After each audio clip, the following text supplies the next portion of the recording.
Then you have DMT, where, people are transported to this alternative universe, which appears extremely real. You talk to people, it's like more real than reality is today. And we don't know what the hell is going on there. Ibogaine's been in the news recently. Obviously, Donald Trump has, signed this new executive order, which allows for hopefully more research to be done on psychedelics. I think Ibogaine was one of the primary cases that kind of pushed that through. Yeah. Maybe it's worth, because it's so topical at the moment, just quickly covering what is Ibogaine, what effect does it have? You briefly touched on the impact it can have, but what is it, and like what do we know about how it has that effect? Yeah. So Ibogaine is still a mysterious substance. So it's a natural product from this root, Tabernatha something or other in Africa,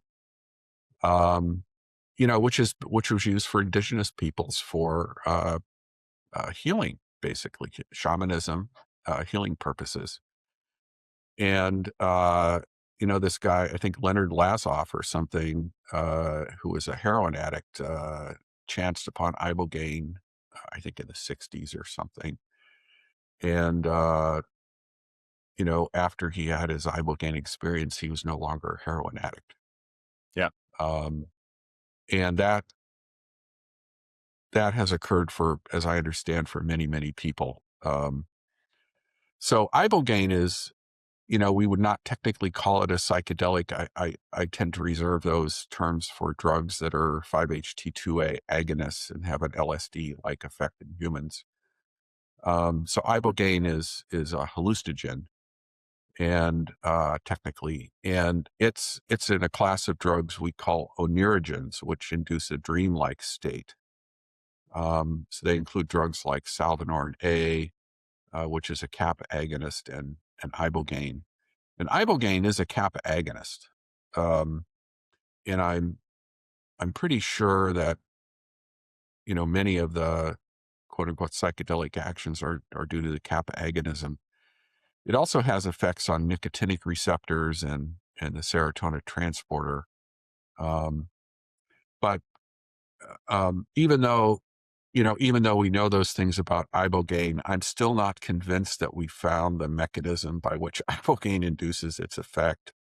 My lab has spent huge resources trying to see if there are other targets in the brain for Ibogaine or its metabolites. We haven't found any. So provisionally, it's basically a kappa opiate agonist, and a nicotinic agonist and serotonin transporter inhibitor. But what if anything that has to do with Ibogaine's transformative effects? Right. I'm not sure, and I think anybody else in the field would probably say the same thing. So, and the effect of Ibogaine is very unusual. So, the experience lasts for 12 to 24 hours, depending on the dose. And what many people have told me is that it can be a very rough experience. One person said his experience was he relived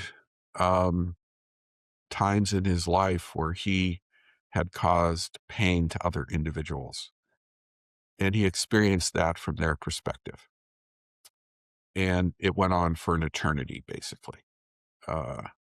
So, and then he came out a changed person, obviously, but Right. that'd Brutal. be a That's brutal. pretty rough thing. Yeah, pretty brutal. It also has, it has activity for this channel in the heart called the hERG channel, human ether go-go related potassium channel.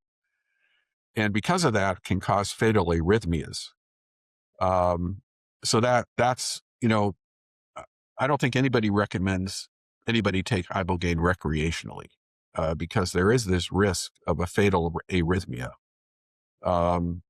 Particularly if you're, taking, there are actually some over-the-counter drugs and prescription medications that can increase your risk of having a fatal arrhythmia. So the way, as far as I understand it, the way the clinics are doing it now is they have people on EKG monitoring, and they give them magnesium to diminish the chance of an arrhythmia. But it's a serious medication, Yes. and needs to be, if you're going to engage Ibogaine, you need to go to a quote unquote licensed provider, basically. Help me with something, because when I think about our endogenous opiate system, it's in the context of pain and pleasure management generally. Yeah, You think of exogenous compounds like heroin and morphine and codeine and fentanyl, and all of these are known to be, anesthetics. They're known to induce a lot of euphoria and reduce pain. It's clearly therapeutically they're used to reduce pain clinically. Where yeah, does this crazy like reality building universe construction come from through the agonism of the kappa opioid receptor? Because that's more serotonergic in my limited understanding of this. yeah, I've been speaking to a bunch of people about DMT, yeah, and this seems like a DMT like effect where your whole brain is in a different reality construction mode. But that sounds like serotonin and not opiate, and not the opiate yeah, system. yeah. So it's the kappa receptor, and the kappa receptor, it's been known since the 1970s, actually, that drugs that are kappa agonists are quote unquote psychotomimetic. So there were drugs that were if you go back to the history of opiate receptors, um, there were these the kappa receptors were discovered because there was a class of compounds called benzomorphans, and these benzomorphans had this psychotomimetic-like effect in humans. That was known. And it was basically through classic pharmacology that they discovered it was a distinct opiate receptor, so it could be blocked by naloxone, high doses, but was not mimicked by classical opiate agonists. So they dubbed it the kappa receptor. And then Albert Hertz published an important paper, I think in the 70s, showing that there's a drug called bromazocine, which is a very potent and selective kappa agonist. And it causes basically hallucinatory experience in humans. And this was published in Science. Um, but in the field of opiate receptors, I think, most people sort of ignored those results because there was also a thread in the field at the time suggesting that kappa opiate receptors were caused dysphoria, basically the opposite of euphoria. They caused dysphoria, and they caused so if you gave a drug a kappa agonist, it would not self-administer it, and so they were and still are being investigated as treatments for opiate addiction, this sort of thing. But it's it's been abundantly clear that kappa agonists are psychotomimetic, and this was made absolutely clear when we discovered that salvinorin A, which is a hallucinogen, no question, I want to is talk a about very salvia selective. later. I have a bunch of Yeah, questions it's to it's talk about salvia later for sure. yeah. So my lab discovered it's a selective kappa agonist, and I mean it doesn't hit anything else. Basically, it only hits the kappa receptor. It has single-digit nanomolar affinity for it, and so there's no doubt that kappa agonists have this effect. But even, it's interesting. Even in the field, there are still people that deny this Really? in the opiate receptor field. Yeah, because if they admit that kappa agonists are psychotomimetic or hallucinogenic, then that that makes them pretty much worthless as analgesic agents. Because if you're going to have, if you're going to have a trip, basically, it's not going to be very good for curing pain, basically. So that's the problem with kappa agonists.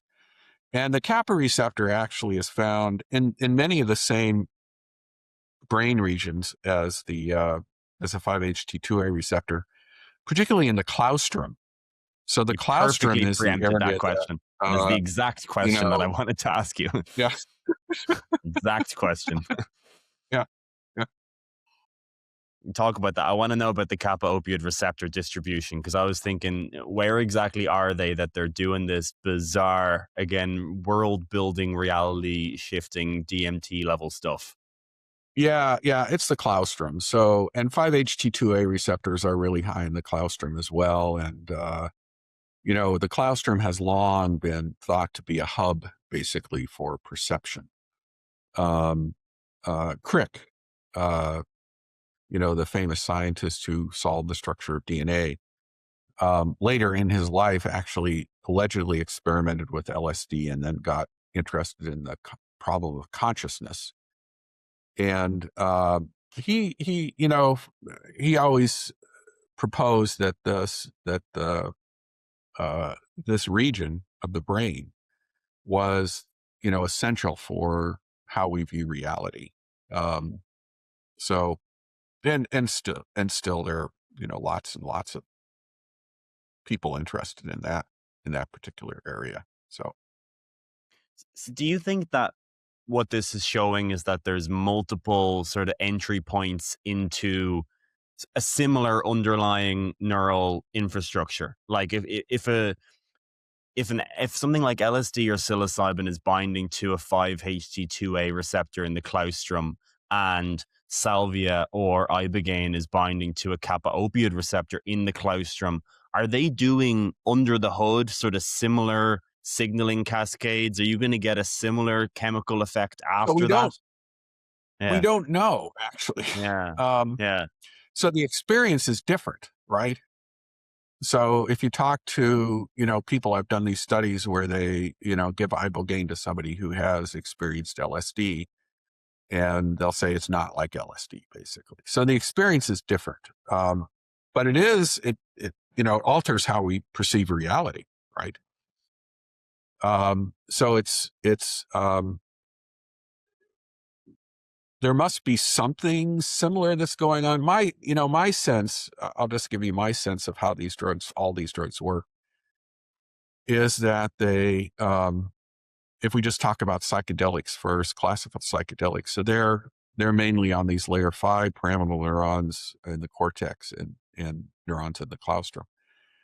And the particular neurons that they're on are important for integrating information from other cortical layers. And so they basically they filter um, what ultimately is perceived as reality. And what happens with psychedelics, classical psychedelics, is these neurons start firing in this very asynchronous fashion. So it basically injects noise into the system that is responsible for how we view reality.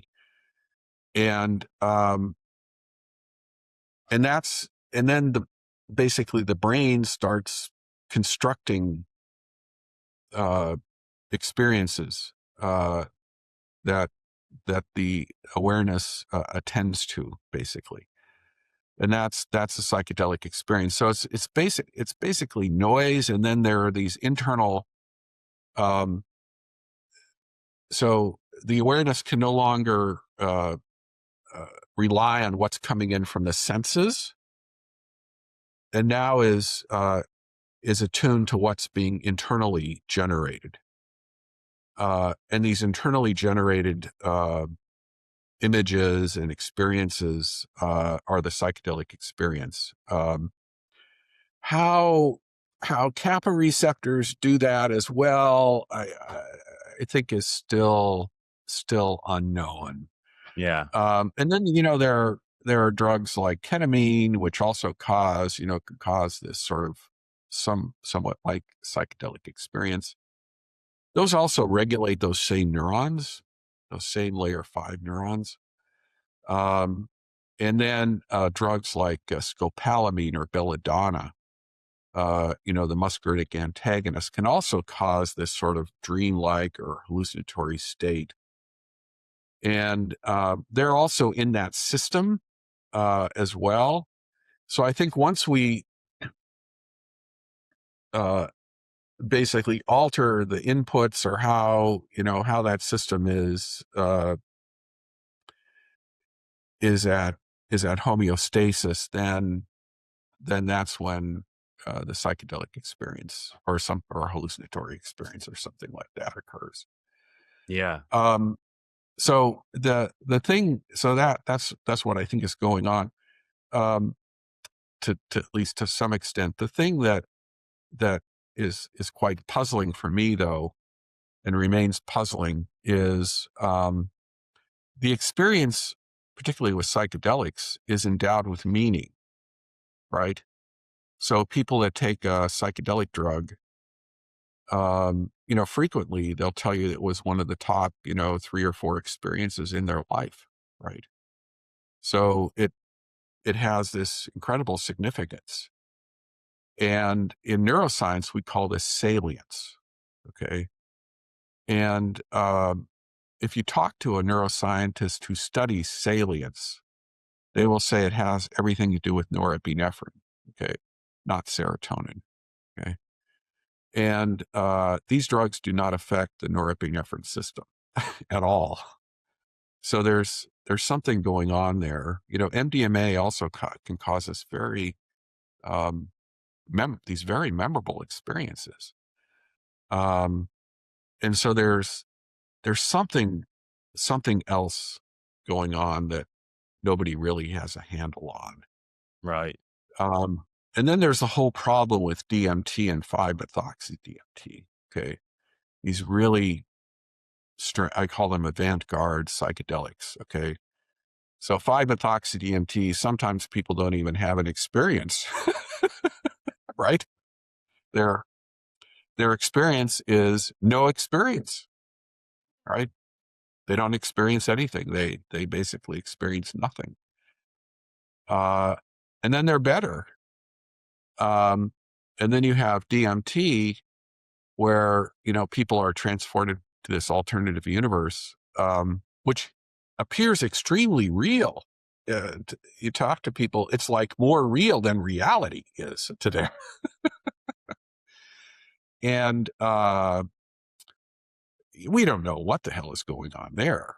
Yeah. It's sort of reminiscent to a certain extent of when I used to talk. I don't practice psychiatry anymore, but I specialized in treating people with schizophrenia.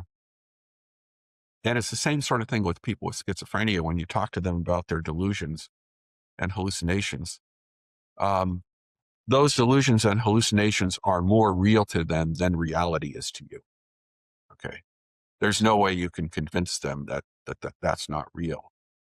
And my sense is it's the same with the DMT experience, that people come out of that with like, wow, this is like really the most real experience I have ever had in my life, but it's completely foreign, right? So we don't know what the heck is going on there. Have we compared the phenomenology of, because my understanding is that the DMT world, I just spoke to Andrew Gallimore, who has this building alien worlds Right. hypothesis, and what people see in DMT seems very unhuman, right? They're alien, crystal, symmetrical. There's nothing about the DMT world, even though it feels real, that resembles anything that we would know in the modern world or in say waking normal reality.